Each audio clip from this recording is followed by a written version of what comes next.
everyone, this is a TRSEO7 Sandin Scroll AC compressor.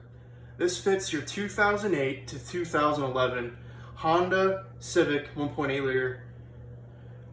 This is a very common compressor. It was used for many years, and it's got its plus and minuses, like any other compressor out there.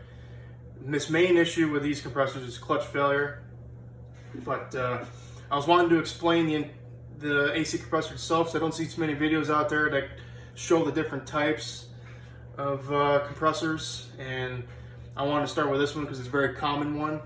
And here we go. So this is a scroll type of compressor, so it gets its name from how the actual compressor functions, and this is by the scrolls. You have a stationary scroll and you have a oscillating rotating scroll. So this sits bolted in the case of the compressor itself, and when the clutch kicks on, all this is doing is this one's stationary, and this front scroll is just going like this. And believe it or not, this is what creates your suction and discharge inside the compressor.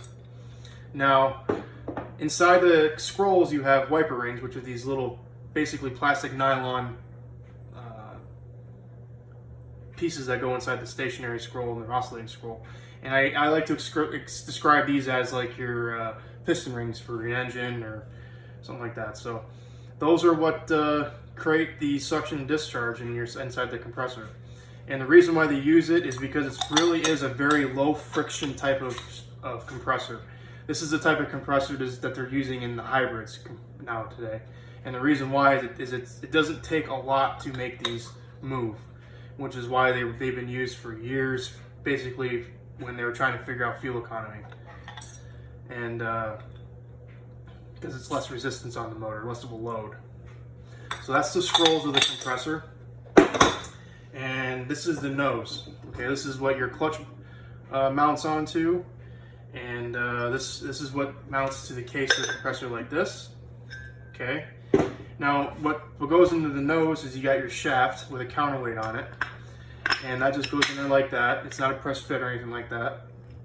And then you got this this race that goes pressed onto the nose.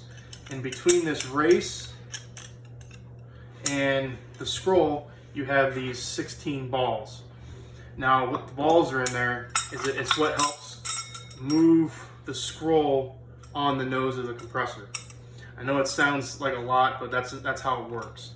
This scroll is basically oscillating on the nose, and the ball bearings is what makes it move on there nice and smooth and freely. So as you can see how it moves on the nose, spinning the shaft in the bottom. You see how it's moving back and forth. There's balls in between this race and that race that keep it stationary and move. Basically, kind of like a bearing without races or holders inside. That's how it works. It just moves around like that. Okay. And you got your discharge reed right here. This is basically another name for a reed is a valve. This is basically mounted in back of the stationary scroll, and a lot of people call it a flapper or something like that. When it comes to diagnosing these things, they say the flapper's bad or the reed's bad, but it's basically just a valve, and it sits in there like this, and this is the hold down for it. And as you can see, the hold down has a little bit of a bevel to it. It's bent up, and that allows the valve to smack that so it doesn't completely bend backwards. Now, over time, this can get weak, and like any other spring metal, it just gets to the point where it's not sealing here anymore. So a lot of times what you'll see with these compressors is you'll have a weak suction pressure or a weak discharge pressure, and it's because it's not that this is bad, it's just this thing is oversprung and it's not sealing anymore. And when techs are trying to find a leak, and they pump the system with dye and oil to get the dye in there to find a leak, what happens is they put too much oil in it, and if you think about it, all the oil is going through this port here, and then it's going into the stationary reed, and all that oil has got to get pumped through that little hole. And what happens is when all that oil tries to go out at one time, it bends the reed back. Even so, what happens is it turns a compressor that's no longer working, or it turns a system that was leaking into a compressor that now it's not working properly. So techs may not know that they're causing damage to a compressor by adding too much oil and dye to it, but that's got to be for another topic. That's what you see a lot of times with these. Like when I go to rebuild them, and you look at something like this, where the compressor is really corroded, right? And when you see that, you tend to see these things covered in green. And that's from the tech pumping oil. And 9 times out of 10, when you see them green like that, this reed is bent and it won't seal in the back. So you have to fix that before you put it back together. But once you do it, then you never have a problem. These are your stationary steel rings that sit in the bottoms of your scrolls. This is what your scrolls oscillate on.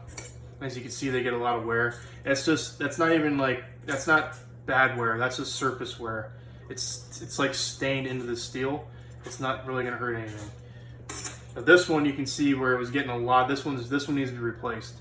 You can see where there's a lot of wear on this, and that's from, as you can see, the compressor was leaking.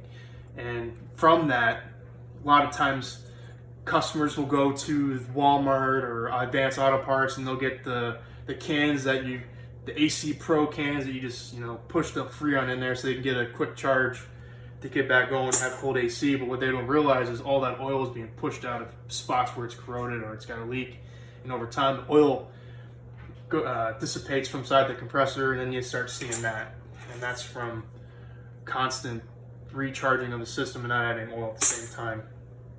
Or it has a condenser problem and the high side pressure is getting too high, whether it's a fan or a blockage or somewhere along those lines. So yeah, those balls sit here, oscillate on the nose. These are shims. This shims the nose to the case, and it's a very important measurement because if you have it too tight, these balls will pinch between these two races, and what will happen is this thing will spin really, really tight in here. And if you don't have enough shim in there, it'll be really loose and it'll create a bypass. Like when you go to run it and use it, it'll bypass between the scrolls. So the measurement's very, very critical. That's why when we rebuild them, we make sure that we keep these with every single unit because it's a measured case. And if it came to where we had to figure out what the gap is, it takes a long time to figure out what the proper shim is you need for them. Then you got your coil, your pulley, and your hub. So that's basically how this compressor goes together. It's a pretty simple compressor. It may look intimidating by all the parts and pieces, but it's a pretty simple compressor. So if you have any questions or ideas or anything like that you have on this compressor that you want to know, or if I can help you, just shoot me a message in the comments and I'll see what I can do. Thank you for your time, guys. Have a good day.